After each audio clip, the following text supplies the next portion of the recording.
Revolution and its legacies. And right now, that class is reading a concise biography of Napoleon by our guest. So this is really a fortunate thing for them and for us. It's a pleasure to welcome David Bell to Brooklyn College.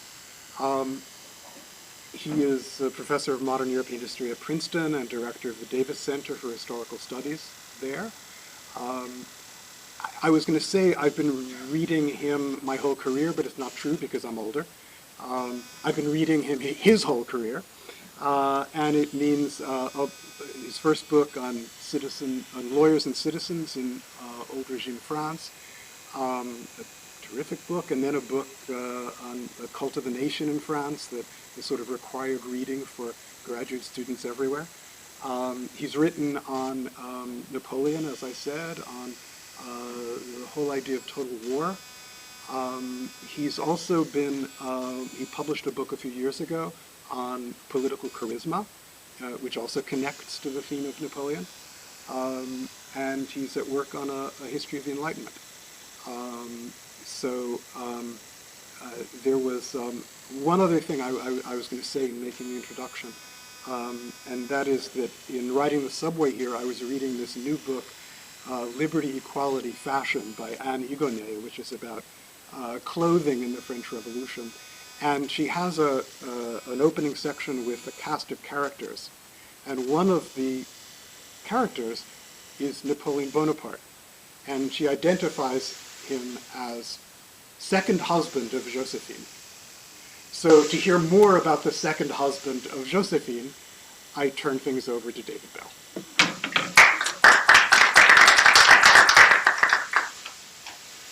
Well, thanks to everybody. Thank you so much for coming out on a beautiful day in May to hear about a strange maniacal Corsican from the 18th century and the early 19th century. It's great to be here at Brooklyn College, a place I have very fond feelings towards. My mother was class of 1942 here. Always spoke of it very, very fondly. It tells you a little bit about how old I am, right? I'm just going to give some, talk today about Napoleon. Some of the lecture will be, some fairly basic background, and then I'll try to integrate into it, more of a kind of particular argument about Napoleon and what he represents in modern history. So I'm going to start with a scene from about a bit, almost 210 years ago. So on October 15th, 1815, Napoleon Bonaparte arrived at his final place of exile, which was a small South Atlantic island called St. Helena. And he'd spent the last 6 years of his life there till he died in 1821. And it was quite a come down. Just a few years earlier, he had looked invincible. He had walked in triumph into the Kremlin. He basked in his reputation as the greatest conqueror of modern times, ruler of the greatest empire Europe had ever seen, at least since the fall of Rome. And now he was living in a small, damp house on St. Helena called the Briars. He was guarded by British soldiers. He was 4,000 miles from France. His entourage, which had once numbered in the millions, had now been reduced to about 10, a small group of loyal French officers and a few of their family members. Yet even here, at what was really the low point of his career and of his life, he could be surprisingly cheerful, and he didn't feel entirely defeated. Even here on St. Helena, he was planning one last campaign, which was not for an empire, but for a legacy. He'd fight it not with a sword or artillery, but with pen and paper, as he dictated memoirs and reminiscences to these small band of followers. And this was the campaign that would dominate the rest of his life, but its echoes would resound long after he died in 1821. And in some ways, it's still continuing today. Now, to be sure, when he started his dictation, above all to his, this is the house that he lived in, the Briars, and when he started dictating, here's a scene of him dictating to his most faithful follower, Emmanuel de las Casas.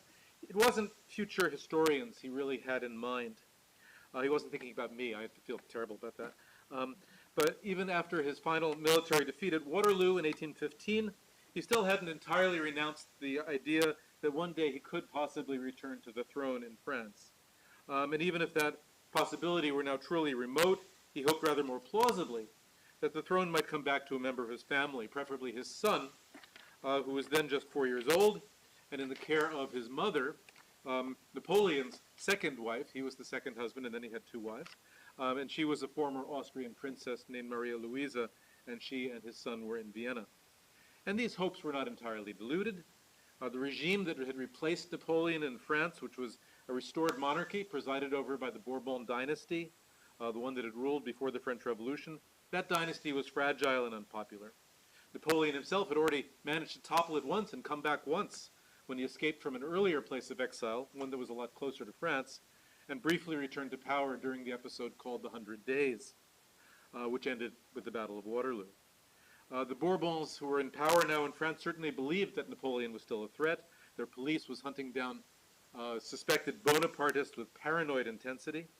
And the name of Bonaparte still excited enormous admiration even outside of France. Even in Britain, there were people who admired him, Britain being his great enemy, but there were still people there where radicals associated him with the hopes of the French Revolution. Now, Napoleon's most immediate hopes were never realized. He never left St. Helena. He died there in 1821 of stomach cancer. But his campaign for legacy did succeed in a very real way. In 1822, Las Cases published his account of the emperor's exiles and reminiscences in these large volumes that were called the Memorial of St. Helena. And this book was a sensation. It was one of the greatest French bestsellers, really, of all time. It helped keep Napoleon's legend alive, and it kept inspiring writers for years and years afterwards. Almost all of the great French writers of the following decades, Chateaubriand, Balzac, Stendhal, Victor Hugo, Moore, and many others, came back again and again to the irresistible figure of Napoleon Bonaparte. And Bonapartism itself refused to die in France. And while Napoleon's son, who you see here, never came to the throne, his nephew did. Buoyed by this Napoleonic legend, the flamboyantly incompetent Louis Napoleon Bonaparte was actually elected president of the Second French Republic in 1848, then seized full dictatorial powers in a coup 3 years later, and in 1852 took the title Napoleon III, this boy who did not live, becoming Napoleon, known as Napoleon II. All of this followed in part from Napoleon's own campaign for his legacy, the way he kept his reputation alive.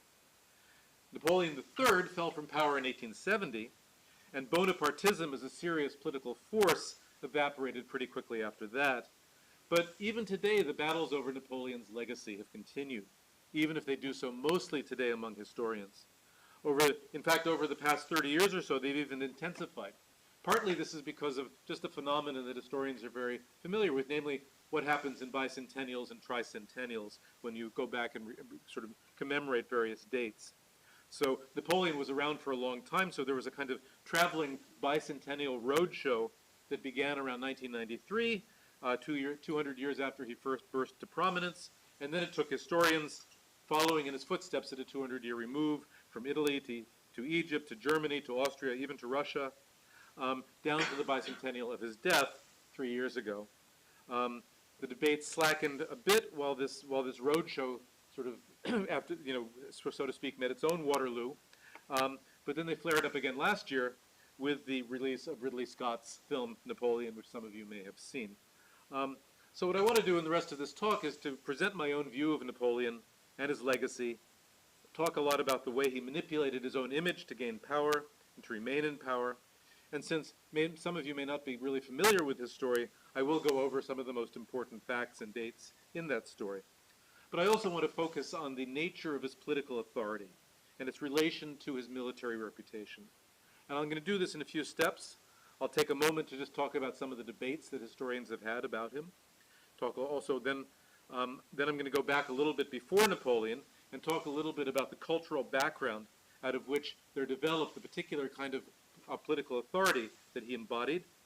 I'll talk a little bit about a few other people from the Age of Enlightenment and Revolution who could be considered his sort of equals in this regard.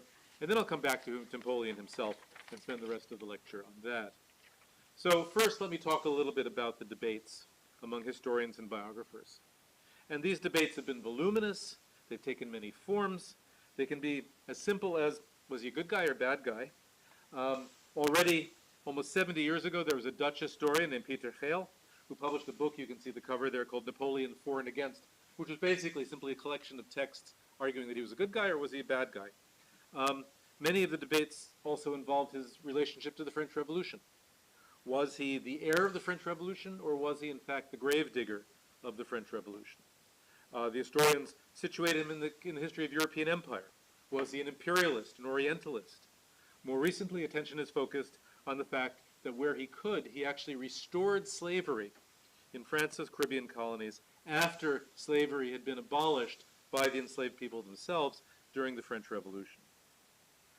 And that's a fascinating series of debates, but a different debate, and the one I actually want to concentrate on here today, doesn't really have to do with his specific actions, but it has something to do with a more general historical question, namely the status of so-called great people or great men in history as sources of historical change. So was Napoleon himself such an extraordinary and such a gifted figure that he could simply change the world through his own actions? Could he simply sort of push the world to take a different direction?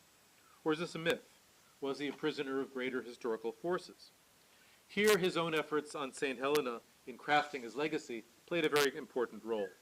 In his reminiscences, he talked repeatedly about being guided by a star, as he put it, about being a superior person. He told one of his entourage, and I'm quoting here, that after his first triumphant campaign in Italy in the 1790s, quote, "I already saw the world flee before me, the world flee before me, as if I had been taken up into the sky." And statements like this that were published at the height of the Romantic movement in Europe helped shape this vision of historical change that actually dominates so much of 19th century thought. As the British Romantic writer Thomas Carlyle put it, the history of the world is but the biography of great men. The German philosopher Hegel, even before St. Helena, called Napoleon, and I'll quote Hegel here, "the world spirit sitting astride a horse who reaches out across the world and dominates it."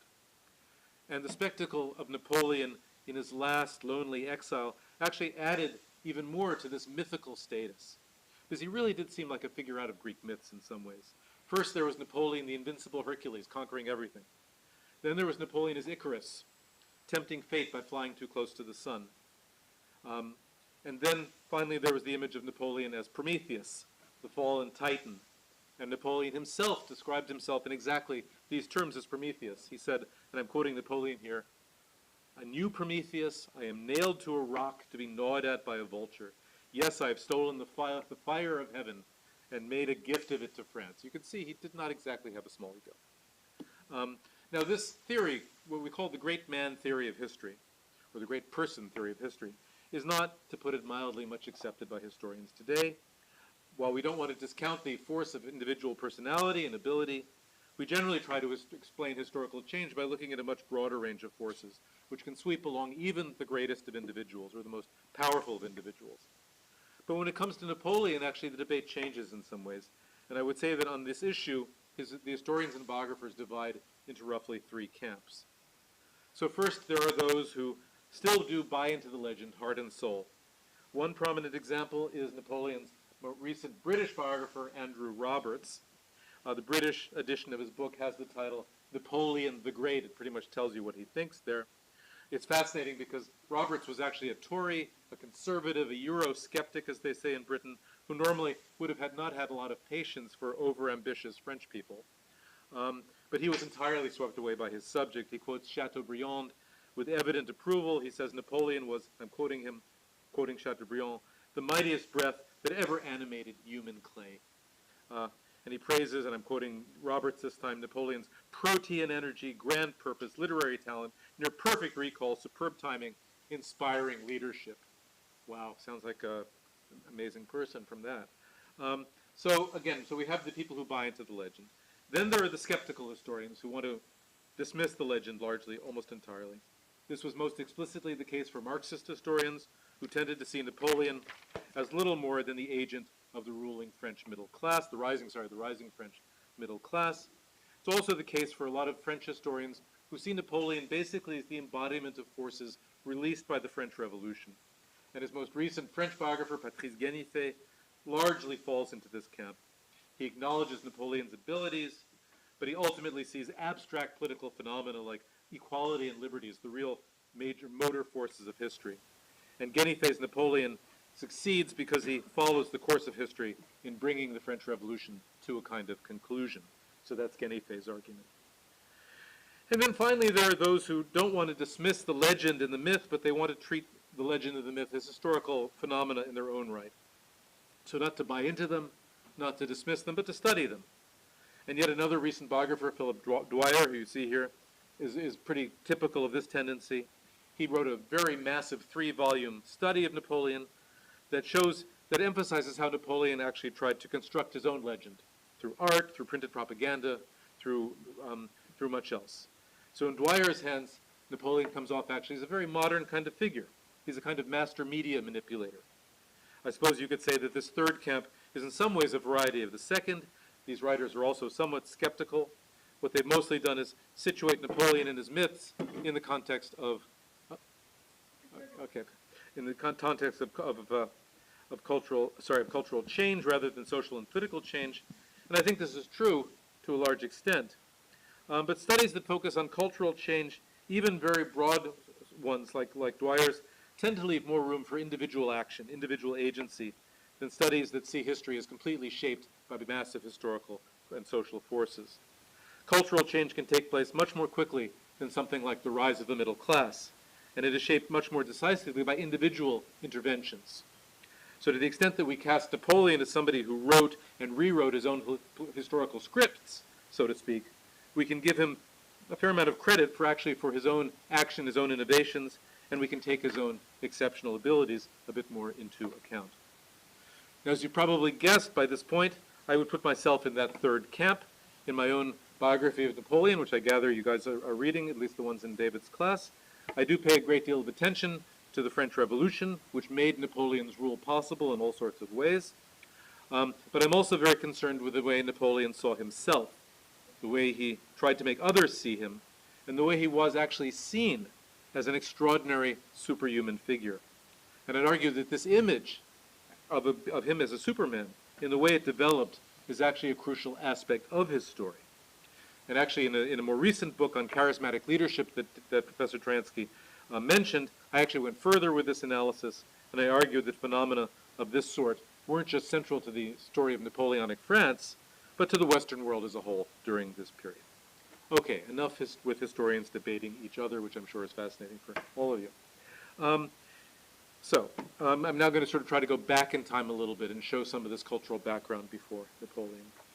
So it's an entirely obvious fact that nearly every major revolution of the late 18th century and early 19th century across Europe, across the Americas, had recourse at one point or another to a charismatic male authority figure, usually from a military background. Here's my book, by the way. This is the book where I talked about. So the United States had George Washington. The Haitians had Toussaint Louverture. The South Americans had Bolivar and San Martin. The French auditioned a bunch of people for this role. Lafayette, the Marquis de Lafayette, the great orator Mirabeau, the radical Georges Danton, the Jacobin Maximilien Robespierre. But finally, they basically settled on Bonaparte. Now, in most of these cases, not the ones who in France here, but the other cases, the figures mostly did exercise a degree of dictatorial power, at least for a time. Washington was an exception, but he certainly could have assumed such powers had he wished to. This point might be obvious, but it's actually received very little systematic comparative attention. And I think that's been because of an unspoken assumption that undergirds a great deal of historical work on the late 18th and early 19th centuries.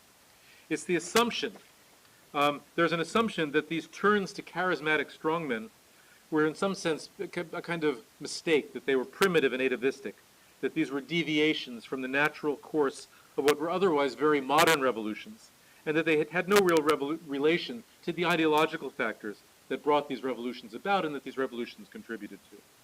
After all, these revolutions had their origins in the great complex moment of Western thought that we now call the Enlightenment. And if the Enlightenment wasn't necessarily democratic, it was still committed, at least still goes the story, to a modern, rational view of politics, not to the sort of overheated emotional reactions that are stirred up by charismatic chieftains. So I think in some ways these assumptions are actually a bit misleading.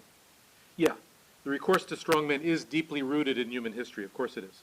But there's nothing necessarily pre-modern or atavistic about it. Historians have done a lot of important work on the cults of personality around men like Hitler and Stalin and Mao. They show just how modern these cults were. I think similar work has to be done for the earlier period as well. These charismatic leaders of the age of revolution, they enjoyed genuine popular support. They saw themselves, in some senses, as democrats, as the embodiment of their peoples. It's important to know more about why, about this kind of political theory that lay behind their form of rule, and behind the fact that people were predisposed to support them. And the point I want to make is that well before these particular figures came to power, an ideal image of what leaders like this should be like, at least in theory, had already actually taken shape in Western Enlightenment culture.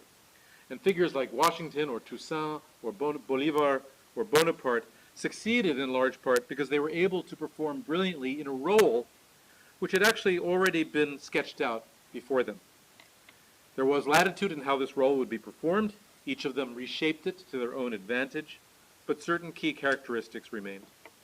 So one thing was that the leader really needed to be seen as embodying virtue, and of a decidedly classical variety of virtue, which is to say, virtue is not in the sense of being like a good Boy Scout, but a virtue in having an absolute devotion to the public good, just like the heroes of the Roman Republic, like Cato or Junius Brutus. Secondly, these leaders needed to be seen as possessing extraordinary natural abilities, either mental or physical or both. These natural qualities, in turn, were deeply bound up with ideas of masculinity, and there was certainly a sexual component to them as well. Charismatic leaders needed to be figures of primal masculine power and fertility, objects of sexual desire, sexual envy, or both. Third, following from the previous two, these people needed to be soldiers. They needed to be people who were ready to fight and if necessary, die for their countries. These figures had to be good at war. They had to be figures of intense military glory. In addition, these figures had to be capable of founding or refounding nations, of being true fathers of their country. And it's worth noting that the phrase father of your country can mean several different things. It can mean somebody who rules with the kind of tender concern that a father has for his children, but it can also mean something closer to being the actual progenitor of the people, the founder from whom the nation springs, quite literally from their loins. And in this sense, it was actually used more sparingly. And finally, and this is, I think, one of the most interesting modern aspects of this leader figure had to be somebody with whom ordinary people could potentially feel a personal, emotional connection. It was not somebody to be admired coolly from a distance. It was somebody whose physical features would be familiar from frequent reproduction, somebody who would be read about the way you read about characters in a novel. In other words, the person had to be a kind of celebrity. And it was actually the mid-18th century where we see the birthplace of modern forms and modern ideas of celebrity. These forms and ideas, in turn, grew out of an Enlightenment era culture that was actually obsessed with sentiment and sensibility as much as it was obsessed with reason and utility. And one further note, these leaders did not need to have royal or noble titles, and they didn't need to possess distinguished lineages. They could be kings, but they could also come from the humblest popular stock. And Toussaint Louverture was born into slavery. Father's identity didn't matter, nor did it necessarily matter whether these people had received any kind of blessing from a church. They were children of nature, not children of God. And while the leaders did have to hold the interests of their own countries paramount, they were not necessarily committed to anything like what we would call constitutional democracy. So well before Napoleon Bonaparte came to power, there were several men who embodied these qualities, what I would call these charismatic qualities, who had already achieved legendary status in the Western world. One was Peter the Great of Russia, who ruled in the early 18th century.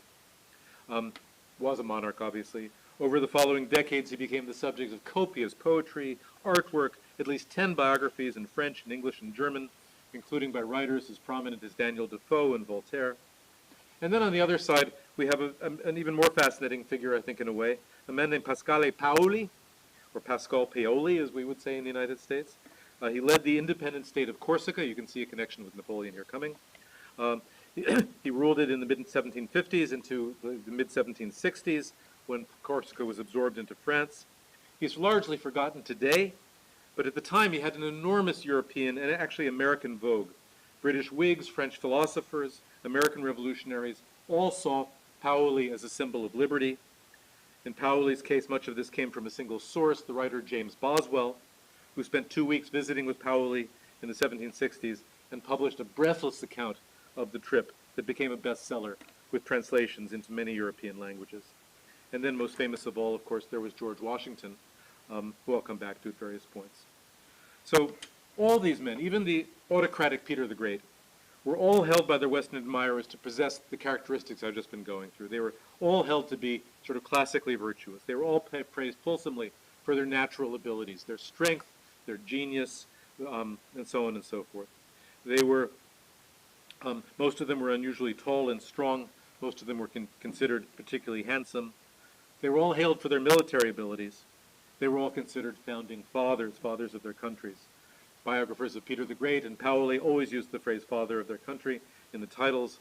Washington received this accolade from Americans as early as 1778, the first use of description of Washington as the father of his country.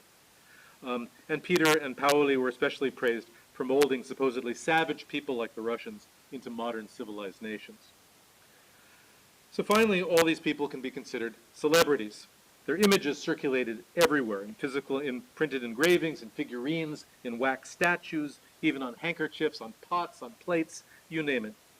The biographers had a particular penchant for describing the people in unguarded private moments.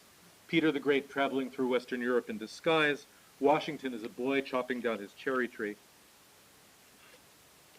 Let me quote what the inventor of that last story, Washington and the Cherry Tree, a man named Mason Locke Weems, wrote in his own enormously popular biography of George Washington. I'm quoting Weems. "It's not in the glare of public life, but in the shade of private life that we are able to look for the man. Private life is always real life." James Boswell, the writer I mentioned a moment ago, did everything he could to help readers imagine a personal, intimate connection with Pascal Paoli. He wrote, and I'm quoting, "One morning, I remember, I came in upon him without ceremony while he was getting dressed. I was glad to have an opportunity of seeing him in those teasing moments when no man is a hero to his valet." It wasn't so much a cliche in 1768. Much of Boswell's book is actually written in the breathless style of a sentimental novel. So now with this background in place, and excuse me for going through this at such length, let me come back to the subject of this lecture, Napoleon Bonaparte. Now, when he first attracted public attention and support in France, he fit this new heroic mold perfectly. He was born in Corsica in 1769, just a year after the French defeated Paoli's independent state of Corsica and took over the island. They forced Paoli himself into exile. It was a very comfortable exile in a nice townhouse in London.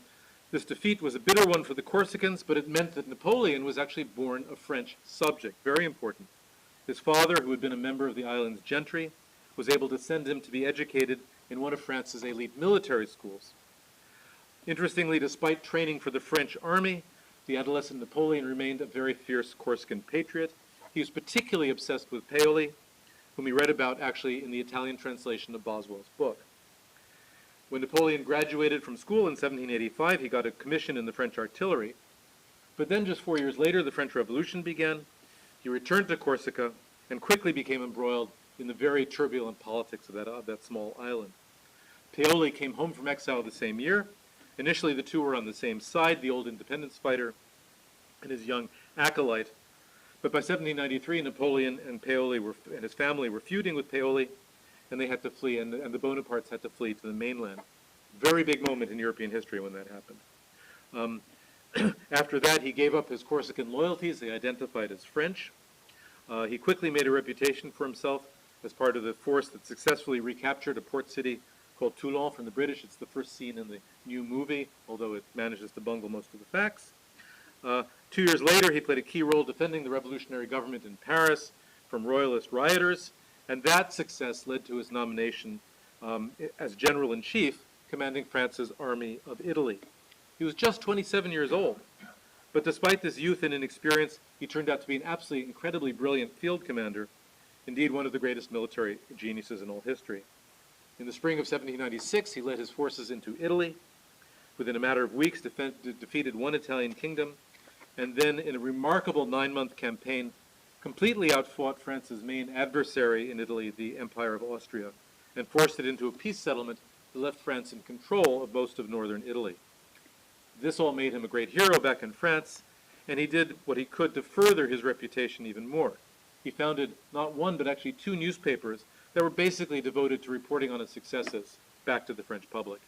He happily posed for artists who wanted to glorify him, especially the young Antoine-Jean Gros, who painted this really spectacular picture of Napoleon's heroism at the Battle of Arcolay in 1796. And incidentally, the story goes that when Napoleon was posing for this picture, he was very fidgety, kept saying, "I have other things to do, let me finish up." And finally, Josephine, who was there, just gets up and grabs him around the waist and says, "Sit still, Napoleon. Wait for the guy to finish painting your picture." A good thing she did that, because it's an amazing piece of artwork. So, all this happened just as the French Revolutionary Republic was becoming dangerous and unstable. In fact, lurching now from coup d'etat to coup d'etat. Napoleon was already thinking about trying to seize power. First, in 1798, he led an expedition that conquered Egypt for France, made it into a French colony. That campaign, unlike the Italian one, very quickly turned disastrous. The British destroyed the French fleet in the Mediterranean. They cut off the expedition from its home base. But the French public didn't hear about this for several years, and by that point, Napoleon had already returned to France, evading British pursuit.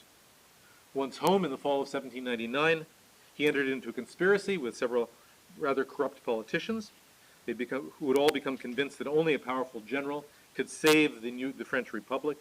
And then in early November of 1799, what was called the 18th of Brumaire by the new calendar the revolutionaries had invented, he seized power with support of the army.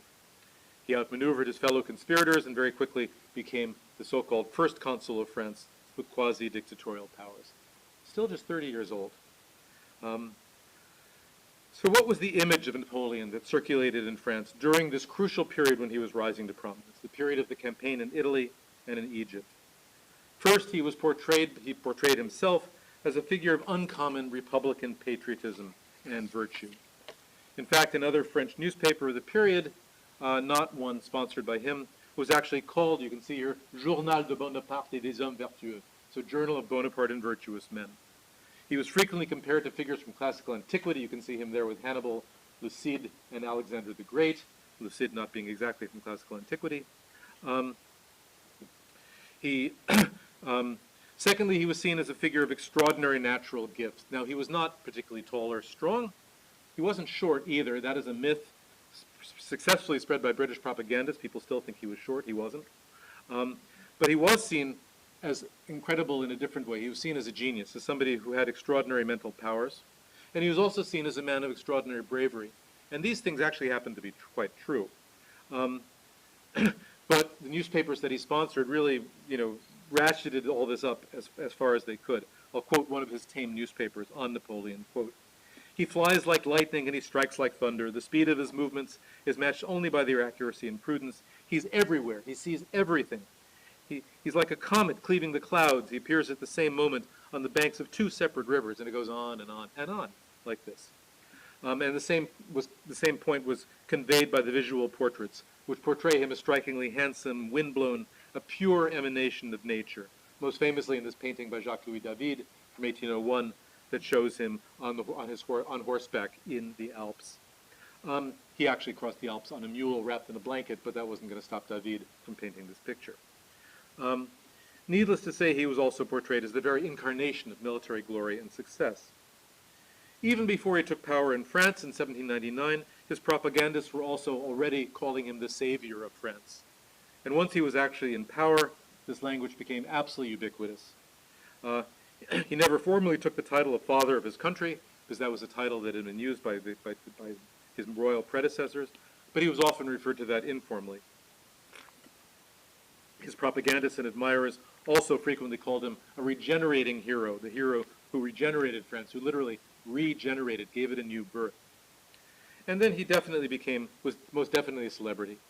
Even before he took power in 1799, there were over 50 separate engraved portraits of him that had been produced and were selling throughout Europe. And you can see a selection of them here.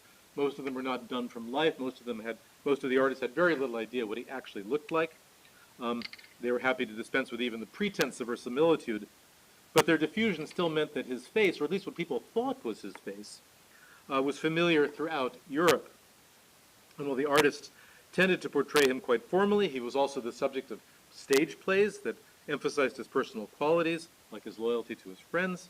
And the stories that circulated about him especially within the French army, emphasized the easygoing manner that he had with his men, the way he would sort of pat them on the ear, his readiness to fight by their sides, and to do the sort of things that French kings would have seen as utterly below their station. For instance, it was widely reported at the Battle of Lodi in May of 1796 that he actually stepped in to help load a cannon. And after the battle, the soldiers joked, "Okay, we'll elect you our new corporal for our cannon crew." So he became known as the Little Corporal in the army. All these things allowed French people, and this is the important point, all of these things allowed ordinary French people to imagine that they had a kind of personal connection to him, that they could see him as an ordinary type of guy, somebody they could actually, if not really hang out with, at least sort of see, have a connection with on a human basis. So in all these ways, then, he fit this model of the charismatic revolutionary leader that had been developed before him around people like Peter the Great or Pascal Paoli or George Washington. And again, it didn't hurt that he quite genuinely possessed at least some of the characteristics that were associated with this model. He wasn't really a very virtuous person, not in the least, but he was a military genius. He was unarguably a military success. He was very brave, and he quite consciously molded his image to fit the model. And he clearly had his predecessors in mind as well. As I've already noted, Napoleon had been obsessed with Paoli since his adolescence. As for George Washington, well, just a month after Napoleon took power, Washington died, and Napoleon made full use of this coincidence. He ordered elaborate funeral services held for Washington in Paris, the observance of a lengthy period of mourning, with the obvious goal of associating the two in the public eye. One of his tame orators delivered a lengthy eulogy for Washington in Napoleon's presence, in which he drew the parallel explicitly. Although he couldn't help praising the French leader, and I'm quoting, as somebody who, while still young, has actually surpassed Washington in most important respects, close quote. Putting it on there. Now, as I've mentioned earlier, historians have long recognized that Napoleon did really enjoy popular support in France, especially in the years after he took power. Soon after his coup, and again in 1802, he held plebiscites to legitimate his rule, and he probably won an actual majority of the votes, even if the interior minister, who happened to be his own brother, tampered with the results to make the endorsement look much more impressive than it actually was. He may have wielded dictatorial powers, but he did not simply rule by force. In other words, the representations of him that I've been discussing, they weren't simply empty propaganda. They found a willing audience. That's the really important point. And what I've been trying to show in laying out the way these representations were constructed is that the support for him, again, it didn't simply arise out of some atavistic longing for a strongman or for a return to the French monarchy. Yeah, he won accolades because he promised to bring peace, stability, prosperity, and victory to a country that had been racked by a decade of revolutionary turmoil and that had been threatened at several moments by invasion. But he also embodied the very particular and very modern kind of political authority and personal authority that had been forged in the Enlightenment and that was associated with 18th century figures like Peter the Great or George Washington. It was very much a personal authority, rooted in his perceived personal qualities rather than in the office he held, or the family he belonged to, or any sort of blessing he might have received from a church. These are all things bound up with him, his personal qualities, his status as an individual. So what I'd like to suggest then is that this status as a charismatic revolutionary leader with these specific kind of characteristics served actually as the main organizing principle and legitimizing principle of the regime that he created and that he led from 1799 to 1814 and then again in 1815. I think we tend today, especially in the United States, to overestimate the speed and the ease with which criteria of political legitimacy shifted within the age of revolutions. We assume it was actually relatively easy for people to switch virtually overnight from trusting their political fortunes to monarchs, who they thought were anointed by God, to then trusting in something much more abstract, in a set of constitutional rules, in a set of principles rather than in people. We forget how hard it was for people to adjust to a system where if their side lost an election, they would have to trust their fortunes to their political opponents, something we're still not very good at, if you've noticed recently. So in this period of enormous political flux, the idea of rule by a charismatic revolutionary leader wasn't simply something to fall back on when a fragile democratic structure collapsed. It was actually an alternative form of legitimacy for the emerging constitutional orders, and in some ways, a surprisingly attractive one to people at the time. Napoleon was certainly careful to justify his seizure of power. In 1799, he said it was constitutional. It wasn't, but he said it was. He then issued a new constitution of his own. You can see it on there on the right. He had it ratified by plebiscite. 5 years later, he then crowned himself emperor in the presence of the Pope, and then claimed a new religious sort of legitimacy. So he was first claimed a democratic legitimacy and then a religious one. But as he recognized himself, neither of these justifications for his rule really worked enough. They weren't sufficient. There's a story that when a summary of this new constitution was first read to a crowd in Paris, a man asked, "Well, what does this all mean? I don't understand." And a woman replied to him, "It means Bonaparte." Everybody knew that his constitutions were mostly just window dressing for an authoritarian regime.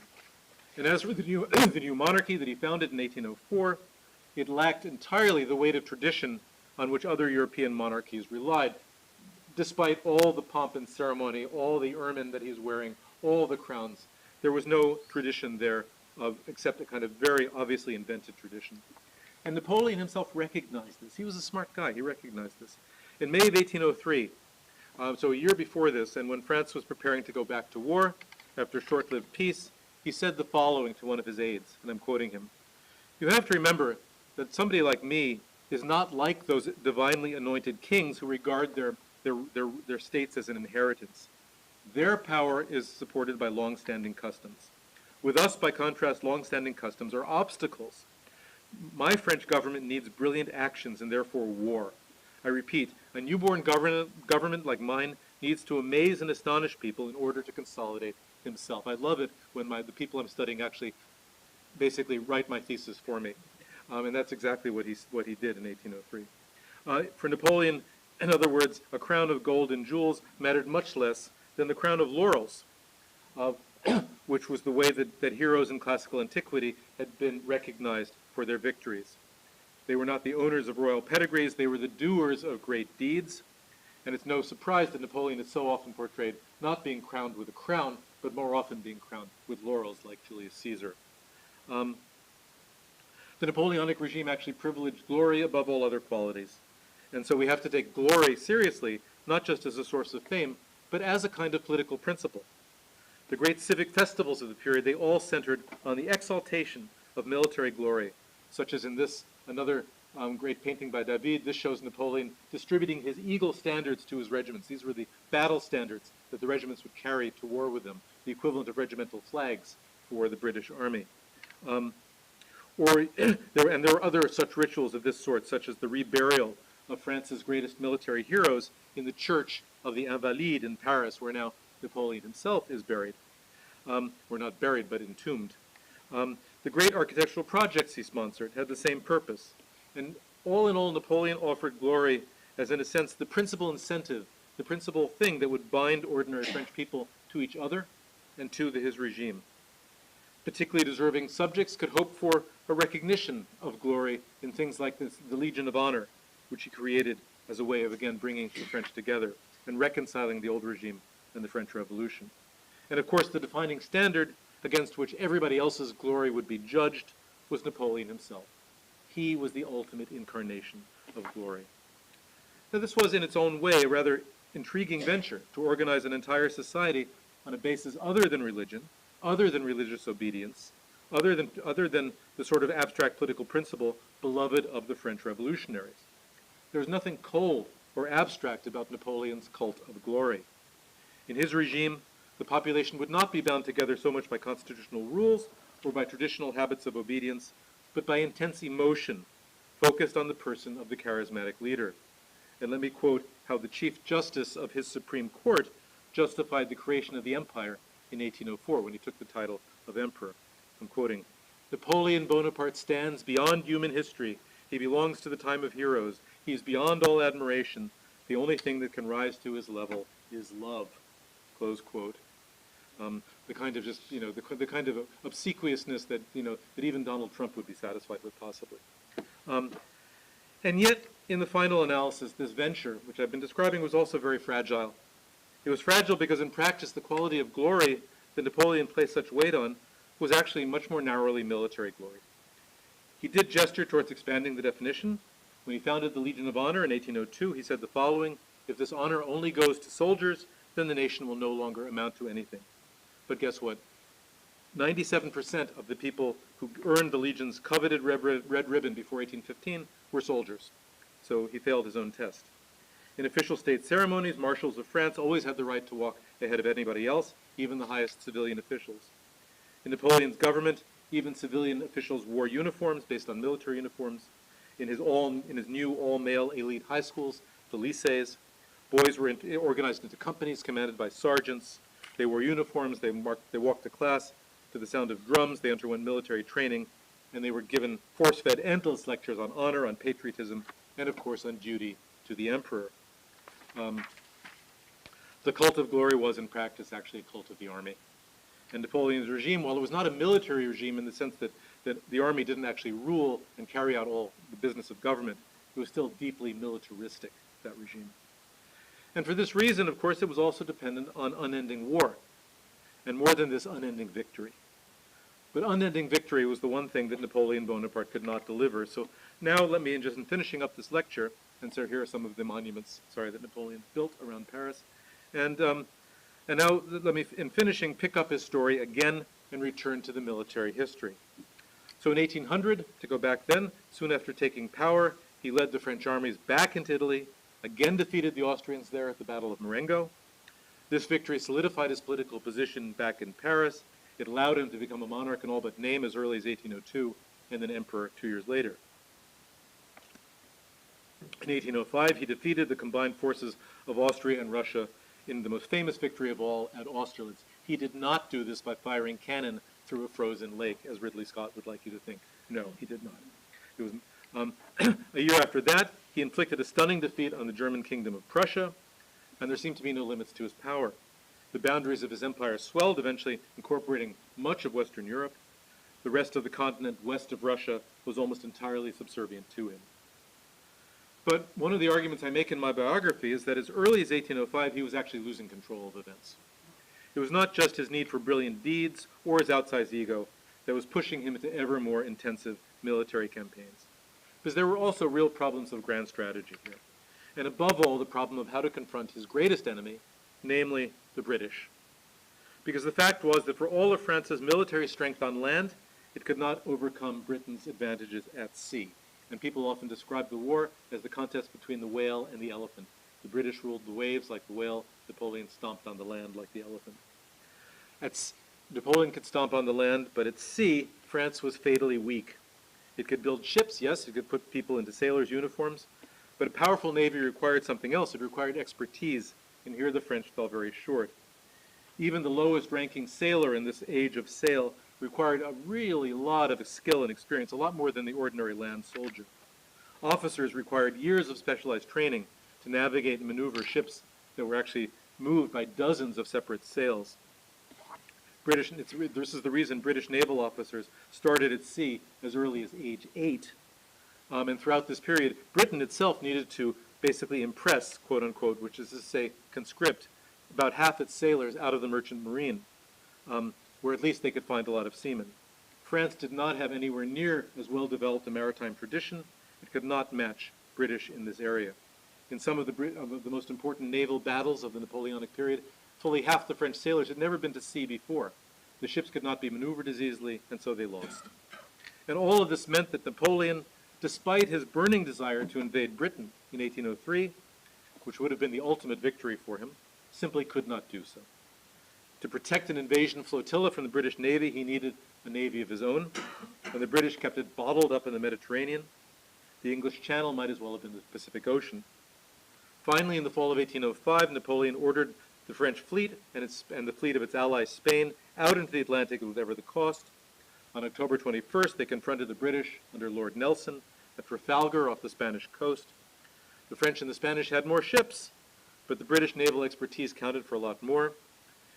The French admiral used the classic technique of assembling his ships in one long, easily controlled line. Nelson organized his into two great flexible phalanxes, a feat that required all the naval expertise that he could muster. They sailed directly into the Franco-Spanish line, broke it. Nelson himself was killed in the battle, but Villeneuve, the French admiral, lost more than half his ships and thousands of sailors. And this was really the turning point for Napoleon, fully 10 years before his fall. He could continue to win on land, but he no longer had a chance of defeating Britain at sea. His only hope of defeating Britain was to destroy it economically, which he tried to do by cutting off the entire European continent to British trade, which would have hurt Britain economically. But to do this, he had to try to control the entire European coastline, which is pretty big, patrolling its entire coastline to prevent British goods from entering. And this was impossible. But it also led him into greater and greater commitments on land, to fighting more and more battles in more and more parts of the continent, and ultimately French resources were stretched to the breaking point. Already in 1807, he found it frustratingly difficult to bring a new campaign against Russia to a conclusion. It was marked by the hideous draw that's portrayed here in another painting by Gros, much less glorious than the one of Napoleon at the Battle of Arcolay. This was the Battle of Eylau, a frozen disaster, a kind of terrible frozen draw. The need to shut off the continent to Britain led to the long, disastrous war in Iberia that bled the French army white between 1808 and 1814. And then came 1812, and that year Napoleon put together the largest army ever seen on European soil and led it to almost total destruction in Russia. Less than 2 years after that, the Allies were invading France itself. And when this happened, Napoleon's regime collapsed. He did manage to resurrect it briefly a year later in the episode of the 100 Days, but he was again defeated, this time at the Battle of Waterloo, June 1815. And so to come back to conclude to the main argument of this lecture, his regime had depended, above all, on his charismatic authority, on his cult of glory, on the way he fit this model of charisma and glory that had developed in the Enlightenment West in the 18th century. In 1799, these things had helped bring him to power. In 1814, and then again in 1815, they evaporated. Napoleon himself saw this point very clearly. In 1816, when he was talking to his biographer, or his memoirist, Lascaux, he said the following, and I'm quoting him, "I was the keystone of a structure that was not just brand new, but it was built on such shaky foundations. Its survival depended on each one of my battles." Same point basically he had made, 12 years before, but now making it in a kind of tragic mode. When the battles were lost, the structure dissolved. But by the point Napoleon made this admission, he was no longer in France. He was on St. Helena, where I started the story, and the only battle that he could still fight was the one for his reputation, which I started with. Thank you.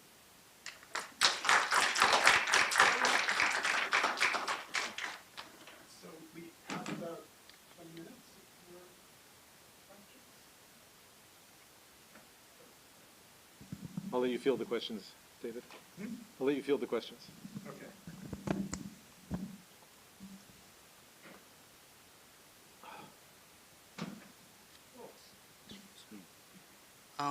Thank you for the amazing lecture. Appreciate it.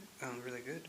I had a quick question on your book that we were assigned in my class, and that was on the notables that Napoleon had kind of forced a lot of these great schools to, give his top civil servants at the time, and it kind of really favored like just the wealthy and type of people that are be able to climb, I guess, the ladder was kind of like not there anymore. Which he kind of, I guess he was rich or he was wealthier, but why do you think he did that? Why do you think he cut off those channels that kind of like led him to like his greatest things? That's a really good question. I think that, Napoleon probably would have considered himself as belonging by birth to that same sort of class of notables. He was born into a wealthy family, one of the most prominent families of Corsica. Certainly the families of that level were definitely considered part of the notabilité, as was said. I think the idea, there's often the phrase said of this period that it was, that it saw the birth of meritocracy. That anybody could rise up given if they had sufficient ability, particularly in the army. And the idea was that supposedly every soldier carried a field marshal's baton in his kit bag. And in fact, Ridley Scott initially wanted to call his movie Kit Bag, which would have been a really bad choice. But it was always, again, there were always different pressures on him, and it was a very limited kind of meritocracy of a sort that we may not be entirely unfamiliar with in the United States today, where in theory it is a very meritocratic system, where you do have chances and ways for promotion, but in practice the game is very much loaded in favor of a very established wealthy class. But Napoleon needed the support of these people because these were people who were people of power. They controlled their localities. They owned huge amounts of property. They were the employers. They could determine the economic fortunes of France. He very much needed their support. He called them the blocks of granite on which his regime was built. So while he was definitely ready to let a certain number of people of exceptional ability rise up into this class, he was not somebody who, he still wanted this class as a whole to be able to retain their power, their position, and their control. Thank you.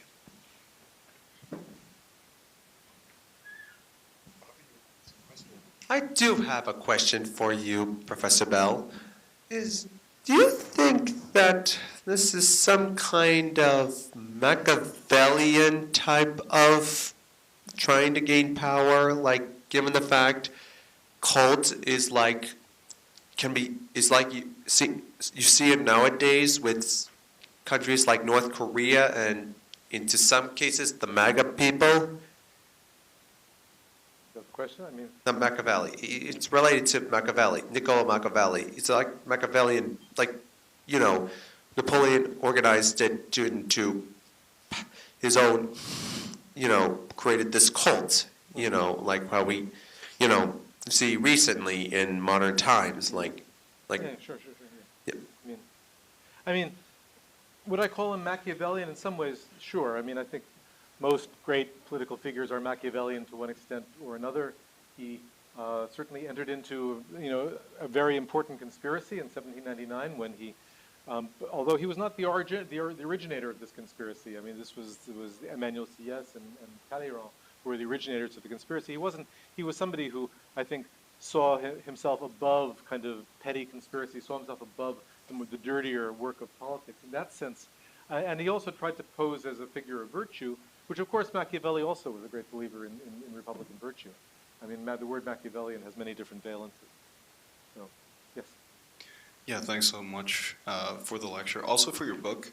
I appreciated the conciseness of it, and I think that an interesting overview is sometimes a really hard thing to do, but I thought it was done well. Thank you. I'm also really intrigued by your argument kind of pertaining to men on horseback and this idea of charismatic leadership. One question that I had is why or how do you think the French and I guess the European public in general was prepared to celebrate leaders like these that so obviously exemplified ideals that were already held by the aristocracy in say medieval Europe? Because people in the ancient regime, the aristocracy, all the values you were describing are literally what they aspired to. And yet people had such hatred for that system. How were they, in the space of a couple years, how were they so easily able to adulate for, so long on people that so obviously exemplify these same values? That's a really good question. And I think that it's a complicated one. I think, yes, a lot of these characteristics that are associated with these figures are certainly ones that were also held by, the chivalric qualities, held in glory, virtue, so on and so forth, that were held by. What was different, and I certainly didn't mean to suggest that these were invented for the first time in the Enlightenment.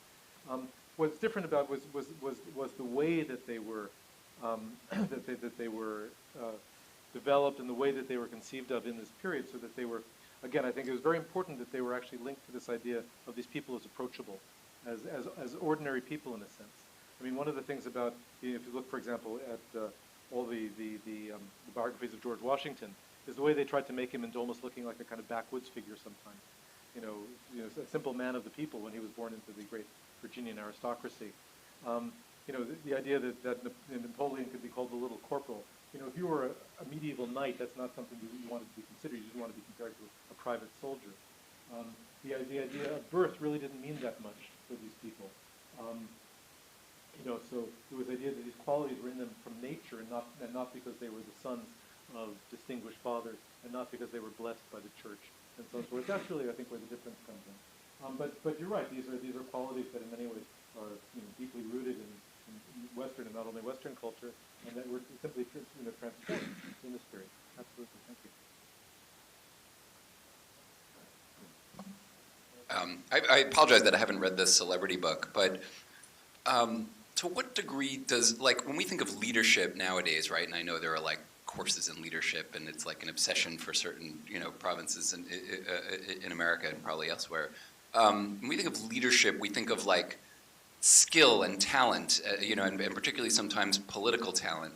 But is that not what they're thinking of in the late 18th and early 19th century, because it's more obsessed with somebody's innate natural and masculine qualities? I mean, like, whenever you talk about leadership, you talk about it as like secondary to charismatic, but like, is leadership as a value something that they hold when they think about these figures? I mean, I think that would depend a great deal, and it's where you have to start introducing a lot of nuance into this. I mean, I mean, if you're thinking about leadership as a talent for what we might almost call management, that was something that actually Bonaparte was actually extremely good at, and did become considered one of his qualities. I mean, again, if you look at the great artwork that glorifies Napoleon, there are these portraits that I've mentioned, but there are also, for example, there's a great portrait by David that actually shows him at his desk. And again, it's one of the funny things about, I mean, people don't want to think about, I mean, it would have made a very, very boring biopic to see Napoleon seated at his desk 12 hours a day, but that actually would have been pretty realistic, because he was very good at that and did have this talent. But so to a certain extent, this was glorified, but it was not. But it was often considered something that would actually be somewhat beneath them, as a, as somebody, as people who actually incarnated their people and their nation, to be spending all their time in sort of administrative tasks. So what we think of as leadership in that sense was something that they would often try to keep a certain degree of distance from, for exactly that reason. Partly the difference between like a monarch and a prime minister in a sense. I mean, they're all more monarchical figures, and then I mean, I think in the United States later, now we've had I mean, endlessly we have candidates running for office saying you really need a businessman in that office, and we've seen how well they've done too. So, one question. Yeah. Yeah, thank you. This is really fascinating. I was curious to hear what you might have to say about Napoleon's legacy and reception among fellow authoritarians, particularly maybe in the 20th century. And I wasn't only thinking of the obvious targets, but also, say, the whole welter of post-colonial despots, say, in Africa and Asia. Has anybody ever really looked at this, and how to what extent do you know about what they thought about Napoleon, or were they an inspiration to him, however superficially, however little they actually knew about him? Well, I mean that's a good question. That's a good question. I mean, I think part of the issue is that lots of authoritarians don't like to be seen as authoritarians. So I mean, actually, in the book on charisma, I have quite a lot on the way sort of Napoleon was seen, and particularly by people in South America. And Bolivar was often wanted to be seen as the George Washington of South America. And then at one point, one of his aides writes to him and says, you should really follow the model of Napoleon. And he writes back this indignant letter, and he says, Venezuela no es Francia. Yo no soy Napoleon. And nada. He writes nada. I mean, it's really, I think later on, I mean, there's a European tradition which we can call Caesarism, where people certainly did look, particularly in Europe, to Napoleon as a figure. I mean, not surprisingly, he was it's his nephew who really, around whom sort of a formal doctrine of Caesarism really developed in the 1840s and the 1850s. And even that was actually, important itself to Max Weber, who, those of you who have read Weber will have heard echoes of this here in this talk. And but in the 20th century, I think he's distant. I mean, he's not the sort of person. Again, he's also an imperialist. He's not the sort of person who figures in Africa or Asia are really going to want to be associated with, particularly somebody who restores slavery. Not good. I wanted to ask you about nationalism and charisma. I mean, the argument about charisma, one of the things you emphasize is the kind of the relatability of these guys, that they have this sort of ordinary quality to them. But as you know, one of the tropes of accounts of nationalism is that it's oftentimes outsiders who who are not part of the nation, Mhm. who become the big nationalist leaders of the nation. So Stalin is from Georgia, and Hitler's from Austria, Napoleon's from Corsica. I guess it's a little bit more of a liminal case, but so I was wondering how that ordinariness of charisma Mhm. does or does not relate to the outsiderness Mhm. of national, that there's somebody has to be outside in order to kind of become the ultimate Mhm. spokesman for the inside. No, that's a great question. I mean, I think, I mean, I think there's several parts to it. I mean, I would be hesitant to start saying that what I'm talking about here in this particular period also goes for Hitler or Stalin. First of all, I probably don't know enough to really be able to make that argument, and I don't think they are seen as, I mean, they're not seen as ordinary figures in the same way that these figures are, because they're not seen, I mean, these figures still see themselves in some ways as democratic figures. Napoleon always sees himself as a democratic figure, not in that he, wants, even when he's emperor. I mean, it's interesting that the law that creates the empire in France says that the government of the republic is confided to an emperor. So the idea is that France is still going to be a republic.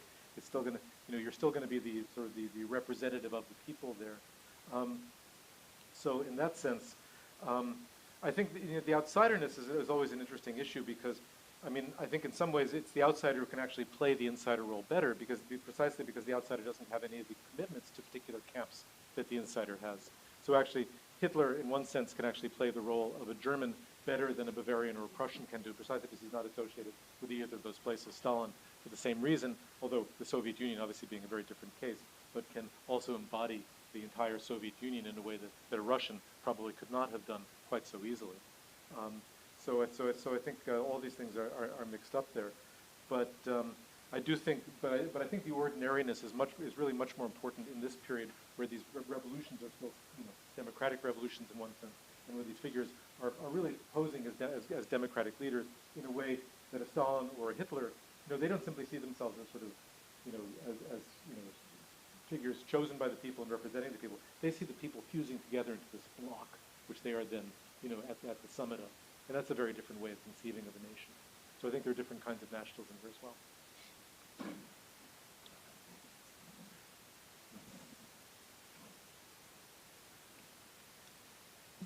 Kind of following that a little bit, not necessarily, but in your book you had also mentioned that Napoleon was a little bit different in the ways that he really would go against his enemies, I guess, in the state. So as compared to like a Hitler or like or other persons similar, how and why was he able to not have like concentration camps? How was he not able to kill in his own state? I'm not saying against his political. How was he able to still I guess? Not, I mean, he looked like in your book. Obviously, he looked like such a unique figure in that regard. Like, how was he still able to have popularity and not kill all of these people that are against him? I would say. Well, I mean, again, he was genuinely popular for most of his rule. I mean, he was seen as somebody who, I mean, certainly by the more elite portions of French society, he was seen as somebody, actually quite accurately, as somebody who restored a degree of security after the turmoil of the revolutionary period. He was seen as somebody who also restored a degree of prosperity, in part fueled by the conquests and sort of the loot that was actually coming back to France. He was somebody who, again, was associated with these glorious campaigns. I mean, David, the painter, not he painted this, but painted some of the other paintings. He had this interesting line where he went abroad from France to Italy in the late 1790s. Then he comes back when Napoleon's been in power for a few years and says, suddenly the country is colorful again. It's like, it's like vibrant and everything is shining in a way that it had. I mean, there was this sense that people, and there wasn't, at this point, there wasn't much of an opposition. There were certainly people in an opposition to him. There were people in the Republican opposition. There were royalist opponents. But they were relatively small groups, and he was very successful at tracking them and actually defusing them. But he did not have to resort to kind of widespread repression. He certainly was responsible for a great deal of death and destruction, but largely outside of France's borders. There were a lot of atrocities committed by the French armies, but he didn't commit atrocities against his own people. And he was somebody who had a certain skill in being able to deal with these things. I mean, Talleyrand, his foreign minister, actually literally conspires with the enemy powers against him. I mean, which is the literal definition of high treason. And Napoleon discovers this, and all that he does is he banishes Talleyrand to his estate. He says, "You, sir, are shit in a silk stocking," and he banishes the guy to his estate. You know, where you can imagine what Hitler would have done to somebody who had done that. We know what Hitler did to people who did that.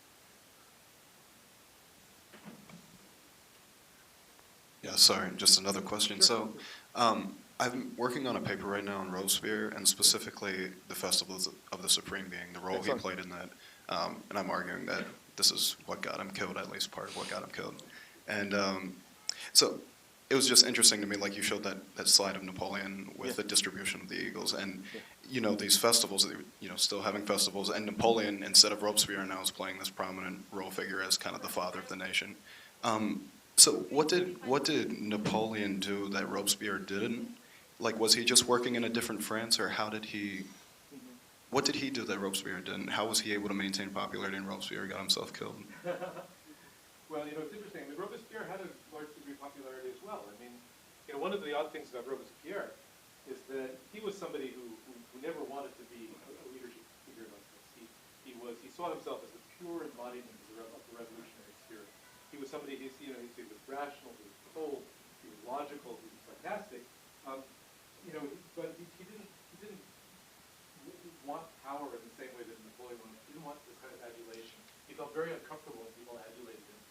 Nonetheless, people sort of, you know, towards the end of his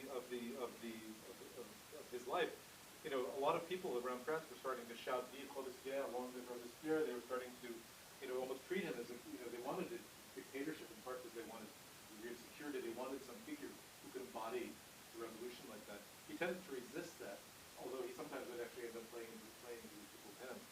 But again, it's a very different situation. It was a very different moment in French history. He certainly was somebody who never tried to be above politics the way Bonaparte does. I mean, these rituals that Bonaparte takes part in, these are, you know, rituals which are meant to be, you know, unifying rituals, not revolutionary rituals in the way that Robespierre's were. Robespierre was always, you know, he was a figure of a party. He was always playing off the different factions and trying to maneuver for survival in the convention. So very, you know, he was always, you know, he was never in power the way that Bonaparte was. That's the other thing. I mean, you know, people will call Robespierre a dictator. He was never a dictator. He was never close to being a dictator. He was one person in this 12-man Committee of Public Safety, which itself had a kind of uneasy collective dictatorship. But he was never. But he never. You know, he was somebody who was constantly trying to outmaneuver his many rivals and enemies within the convention and within the committee. So it was a very different situation.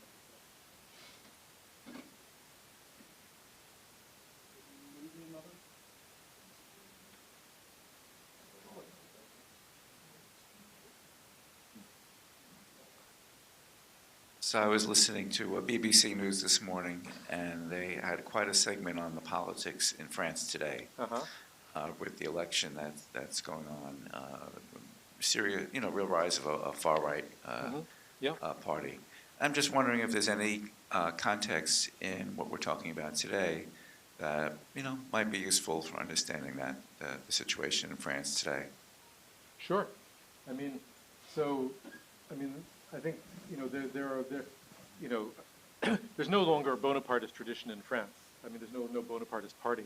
But this kind of model of the figure who rises above politics, who tries to unite the country, that is, they've come back to again and again and again and again and again, whether it is going all the way back to the Restoration monarchy, which had a different version of this, with Louis Philippe, with Louis Napoleon, with Boulanger in the Third Republic, with de Gaulle, especially de Gaulle, and then de Gaulle creates the presidency of the Fifth Republic. One thing about France, which is actually quite remarkable, people always think of it as a country of enormous ideological divisions, which is true in one sense. But if you look at the regimes that have been in power in France since the French Revolution, really since 1794, with very few exceptions, they've all been regimes that pose as regimes of the center and want strong executive power in order to be unifying in that sense. The real exceptions, Charles X in the Restoration, the Second Republic for about 3 months, the Paris Commune, Vichy. Apart from these are real ideological moments. most of the regimes that have actually been in power, most of the people who have been in power, have posed as these figures of what my colleague in France, Pierre Cernat, calls the extreme center, which is, kind of unifying, but also in some ways heavy-handed, even quasi-authoritarian or fully authoritarian, certainly with an enormous degree of power for the executive. And that is certainly the model which we have in France today with Macron, who is not hesitant to use what they call Article 49.3 of the Constitution to simply pass laws without the consent of Parliament, something which Joe Biden would love to have. I would love Joe Biden to have it anyway, but it is something which, and at the same time, what happens is that, when things are not going right, these figures become lightning rods for enormous dissension, opposition, and then it feeds into the ideologies that develop around us. So I do think there are lots of connections. I think we're out of time. So thank you very much. Thank you. Thank you, Bobby. Thank you. For my students, you're presenting on your research projects on Monday.